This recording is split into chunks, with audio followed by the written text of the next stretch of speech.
ओम गणेशाय नमः। ओम नमः शिवाय। मैं निखिल ज्योतिषाचार्य आप सभी का मेरे चैनल पर पुनः स्वागत करता हूं। आशा करता हूं कि आप सभी स्वस्थ होंगे। महादेव की कृपा आप सभी पर सदैव बनी रहे। ये वीडियो कुंभ यानी कि एक्वेरियस के लिए बहुत महत्वपूर्ण है, क्योंकि ये वीडियो है आने वाले हफ्ते के साप्ताहिक राशिफल के बारे में। मेरा साप्ताहिक राशिफल चंद्रमा की गति पर आधारित होता है। चंद्रमा एक ऐसे ग्रह हैं जो बहुत तेज़ भागते हैं, 2.25 से 2.5 दिन में अपना राशि बदल लेते हैं। तो बहुत स्वाभाविक है कि पूरे हफ्ते में अलग अलग भावों में रहेंगे, अलग अलग राशियों में रहेंगे, अलग अलग ग्रहों के साथ युति योग और संबंध बनाएंगे। तो इन सब चीज़ों का क्या प्रभाव आपके जीवन पर पड़ सकता है, यही आधार मेरे साप्ताहिक राशिफल का होता है। यदि आपकी लग्न राशि या चंद्र राशि कुंभ है, दोनों ही गाइडेंस के लिए अवश्य इस राशिफल को देख सकते हैं। मेरे हिसाब से लग्न राशि से बहुत ज़्यादा सटीकता आती है। जिनको कन्फर्म है वहीं से देखिए, नहीं पता तो अपनी चंद्र राशि से अवश्य ऑब्जर्व कर सकते हैं। तो शुरुआत करते हैं अत्यंत महत्वपूर्ण राशिफल का।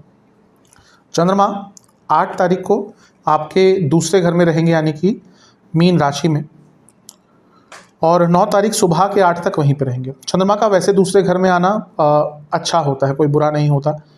मीन राशि के चंद्रमा भी अच्छा ही होते हैं, लेकिन यहाँ पर देखिए क्या है कि 8 तारीख को ग्रहण लग रहा है, सूर्य ग्रहण। ऑलरेडी चंद्रमा राहु के साथ है तो ग्रहण दोष भी है, और सूर्य भी राहु के साथ है तो वो भी ग्रहण दोष है। ये दोनों ज्योतिषीय दोष होते हैं, जैसे कि चंद्र ग्रहण दोष, सूर्य ग्रहण दोष। लेकिन इस दिन सूर्य ग्रहण जो एक्चुअल में पड़ता है वो भी पड़ रहा है, तो बहुत कुछ आपके दूसरे घर में हो रहा है। कभी कभी ऐसे में धन अचानक से आ जाता है, क्योंकि बहुत सारी ऊर्जा दूसरे घर में है। लेकिन यहाँ पे कुटुंब पे संकट भी पड़ सकता है, यानी कि घर में किसी की तबीयत बिगड़ सकती है, घर में बातचीत बुरी हो सकती है, यानी कि लड़ाई झगड़े हो सकते हैं। और सबसे ज़्यादा आपको अपनी वाणी पर नियंत्रण रखना है, क्योंकि कुछ ऐसी चीज़ें बोल देंगे जो फिर बाद में पछताएंगे।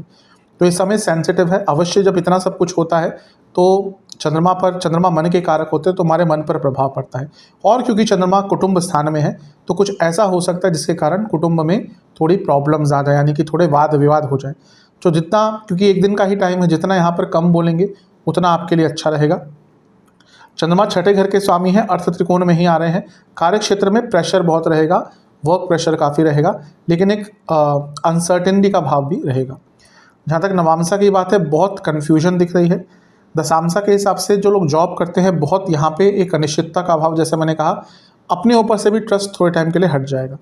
बिजनेस में फिर भी ठीक है, पैसा जैसा मैंने कहा आ सकता है, लेकिन बहुत बैलेंस्ड वे में आगे बढ़िएगा। लव लाइफ, जल्दबाजी के कारण बहुत बड़ी प्रॉब्लम्स हो सकती है। वैवाहिक जीवन, एक्सपेक्टेशन ज़्यादा मत रखिएगा, सामान्य तौर पर जीवन को जिएगा। जहाँ तक स्टूडेंट्स की बात है, जल्दबाजी में अपना कार्य खराब करेंगे। सेहत के हिसाब से आँखों और दांतों के रोग तंग करेंगे, पेट के रोग तंग करेंगे। सर्वाष्टक में आपका 12वां स्थान बली है, अचानक से कोई बड़ा खर्चा भी आपका यहाँ पर हो सकता है। 9 तारीख सुबह के 8 बजे चंद्रमा राशि बदलेंगे और आपके तीसरे घर में आ जाएंगे। बुध इस दिन वापस पतित होकर दूसरे घर में गिर जाएंगे। तो चंद्रमा का दूसरे घर में, तीसरे घर में आना, मेष राशि में आना कहीं ना कहीं ठीक रहता है। ये सुबह 8 बजे से 9 तारीख के 11 तारीख के सुबह 9 तक यहीं पे आपके तीसरे भाव में गोचर करेंगे। तीसरे घर के चंद्रमा अच्छे माने जाते हैं। ये भी उपचय भाव है और चंद्रमा उपचय भाव के स्वामी है, यानी कि जो जीवन थोड़ा सा रुका रुका सा लग रहा था ग्रहण के कारण, ग्रहण दोष के कारण, वो चीज़ें आगे बढ़ेंगी। गुरु के साथ हैं, गुरु यहाँ पर आपके लाभेश और धनेश हैं, यानी कि पैसा आएगा, रुके हुए कार्य बनेंगे, एक ऊर्जा बहुत अच्छी रहेगी। शनि जो लग्न के स्वामी है वो भी चंद्रमा को देखेंगे, ये भी अच्छी चीज़ है। लेकिन शनि स्वयं जो उनका अपना कार्यकत्व है वो उदासीनता का है, और शनि जब चंद्रमा को प्रभावित करते हैं तो विषदोष बनता है। तो अपनी कम्युनिकेशन पर आपको इस टाइम भी ध्यान देना है। गुरु के साथ है, यानी कि अपने बड़ों से बहुत संवेदनशीलता से, बहुत ध्यानपूर्वक, आदरपूर्वक हमेशा ही करना चाहिए। यहाँ पे थोड़ा एक्स्ट्रा केयरफुल रहिएगा, अदरवाइज प्रॉब्लम हो सकती है। नवांशा के अनुसार अच्छा टाइम है, कॉन्फिडेंस वापस आएगा। दशांशा कार्य क्षेत्र में भी ठीक रहेगा। बिजनेस में बहस हो सकती है, लड़ाई झगड़े हो सकते हैं। लव लाइफ में एक पूर्णता का भाव रहेगा। अगर लंबे समय से प्रॉब्लम चल रही थी, ये वो कालखंड है जहाँ पर थोड़ा सा प्रयास करेंगे तो चीज़ें सॉल्व होंगी। वैवाहिक जीवन ठीक है, कोई बहुत बड़ी प्रॉब्लम नहीं दिख रही। बस एक ही चीज़ कहूँगा कि ज़्यादा मत सोचिएगा यहाँ पर। जहाँ तक स्टूडेंट्स की बात है, सब ठीक दिख रहा है यहाँ पर भी। केवल मात्र यही प्रॉब्लम है कि आप अपॉर्चुनिटीज़ का फ़ायदा नहीं उठा रहे। जहाँ तक सेहत की बात है, गले के रोग और पेट के रोग और इन्फ्लेमेशन तंग करेगी।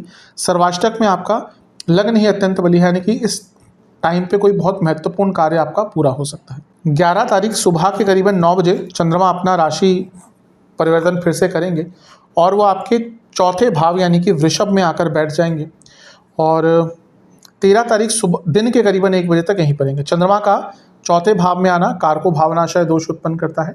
बहुत शुभता नहीं होती लेकिन बहुत नकारात्मक भी नहीं होता। यहाँ पर उच्च के चंद्रमा हो रहे हैं, एक अच्छी चीज़ है।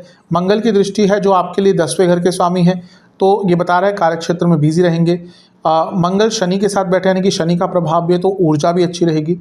लेकिन क्योंकि कारको भावनाशय दोष है, चंद्रमा के अंदर एक संवेदनशीलता, एक सेंसिटिवनेस है, तो अपने इमोशंस पर ध्यान दें, माता जी की सेहत का ध्यान दें।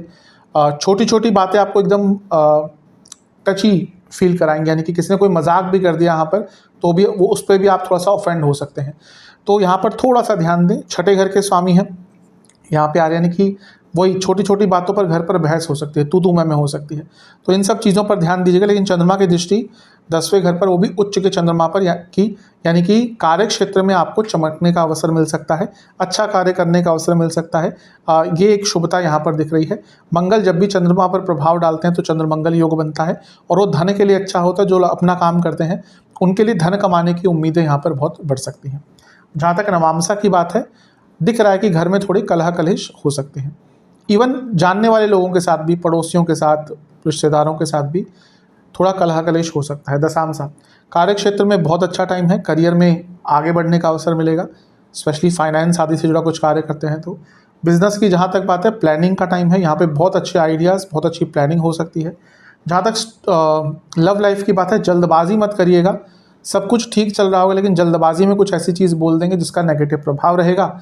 जहाँ तक वैवाहिक जीवन की बात है, बहुत अच्छा टाइम नहीं दिख रहा, अचानक से प्रॉब्लम्स आ सकती हैं। स्टूडेंट्स थोड़ा सा संगत पर और अपनी तैयारियों पर ध्यान दें। ऐसा लग रहा है कि आपकी रिवीजन आदि अप टू द मार्क नहीं है।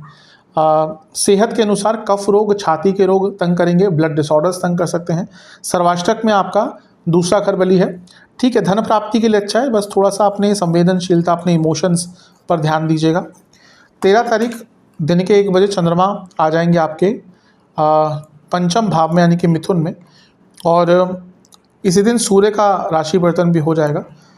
और यहाँ पर चंद्रमा आपके पंचम भाव में 13 तारीख के दिन के 1 बजे से सप्ताह के अंत तक रहेंगे। चंद्रमा का पंचम में आना ठीक ठाक होता है यहाँ पे, लेकिन केमद्रुम योग स्टार्ट हो जाएगा तो चंद्रमा का जो एक सेंसिटिवनेस है वो और बढ़ जाएगा। ओवर थिंकिंग से बचिएगा।